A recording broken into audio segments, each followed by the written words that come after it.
March மாதம் சிம்ம ராசிக்காரங்களுக்கு எப்படி இருக்கும்? சிம்ம ராசிக்காரங்களா நீங்க? அப்படின்னா இந்த மார்ச் மாதம் உங்களுக்கு ஆக்ஷன் மாதம். நீங்க சும்மா இருக்க மாட்டீங்க.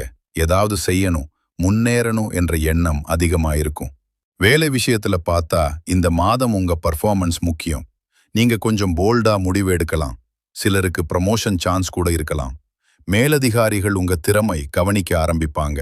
ஆனா ஒரு விஷயம், கோபம் கண்ட்ரோல் பண்ணணும். ஆஃபீஸ்ல அன்னெசரி ஆர்குமெண்ட் அவாய்ட் பண்ணுங்க. பணம் விஷயத்துல நல்ல ஃப்ளோ இருக்கும். வருமானம் ஸ்டெடியா இருக்கும். சைடு இன்கம் முயற்சி பண்றவங்கன்னா நல்ல ரிசல்ட் கிடைக்கலாம். ஆனா அன்னெசரி லக்ஸரி செலவு அவாய்ட் பண்ணுங்க. சேமிப்பு ஆரம்பிச்சா இந்த மாதம் நல்ல பெனிஃபிட் தரும். குடும்பத்துல சின்ன ஈகோ கிளாஷ் வர வாய்ப்பு இருக்கு. நீங்க கொஞ்சம் சாஃப்டா நடந்தா பிரச்சனை இல்ல. வாழ்க்கை துணையோட நேரம் செலவழிச்சா உறவு இன்னும் ஸ்ட்ராங் ஆகும். உடம்பு விஷயத்துல எனர்ஜி நல்லா இருக்கும். ஆனா ரெஸ்ட் எடுத்துக்கிறது முக்கியம்.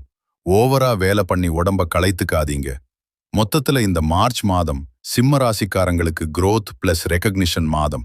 சரியா பயன்படுத்தினா பெரிய முன்னேற்றம் கிடைக்கும். இந்த பலன் உங்களுக்கு பொருந்துதுன்னா கமெண்ட்ல சிம்மம்னு எழுதுங்க. மறக்காம சேனலை சப்ஸ்கிரைப் பண்ணுங்க.